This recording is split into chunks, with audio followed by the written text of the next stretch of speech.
వెళ్ళాలనుకున్నప్పుడు ఇప్పుడు for example Tirupati వెళ్ళేటప్పుడు ప్రతి ఒక్కళ్ళు చైర్మన్ గారికి ఫోన్ చేసి సార్ నేను వస్తున్నాను సార్ అక్కడ బాగా చూసుకోండి అని చెప్తాడా ఎవడన్నా? లేదు ఈవోకి చెప్తాడా ఎవడన్నా? వాళ్ళు అంచనా వేయగలరా? ఒక్కో రోజున ఆదివారం పూట్ల మీరు చూడండి ప్రతి శనివారం, ఆదివారం, సోమవారం తిరుమల ఫుల్గా ఉంటుంది. ఎందుకని? శని ఆదివారాలు సెలవని చెప్పి చాలా మంది ఆ రోజున పెట్టేసుకుంటారు దర్శనం. ఇది ఇదివరకు అయితే ఏంటి, ఆ పండగలప్పుడు బాగా రద్దీ ఉంటది, నిరంతరం ఒక లెవెల్లో ఉండేది. ఇప్పుడు భారీగా ఉంటున్నారు అక్కడ భక్తులు. ఎందుకని? సెలవు వచ్చిందంటే గుడికి వెళ్ళి వద్దాంలే, ఖచ్చితంగా గుడికి. ఇప్పుడు నాకు కనీసం అనేక మంది ఫోన్లు చేస్తుంటారు. ఇదివరకు నేను తిరుపతిలో పనిచేశాను కదా, అప్పుడు దర్శనానికి ఇబ్బంది ఉండేది కాదు. రూమ్ కావాలన్నా చెప్పగలిగేవాళ్ళం ఎవరైనా ఫ్రెండ్స్ అయిన.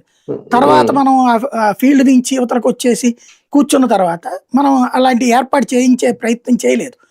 మనం అక్కడ తెలిసిన వాళ్ళు ఉండొచ్చును, కానీ మనకే ఎప్పుడన్నా అడిగితే కుదురుద్దేమో.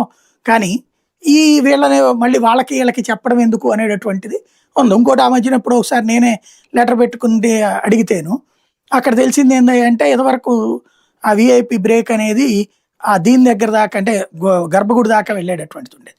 ఇప్పుడు అది తీసేసి ఏదో యువతల దానికి పెట్టారని చెప్పారు. అప్పుడు యువతల జేవీజీల తర్వాత కొంచెం లోపలికి వెళ్ళి వాకిల్ దగ్గర నుంచి కొంచెం యువతల నుంచి తీసుకొచ్చేస్తున్నారని చెప్పేసి, అలాంటప్పుడు ఏముంది లేక ఆ లెటర్లు పెట్టుకోవడం ఎందుకు లేని వదిలేసాను నేను.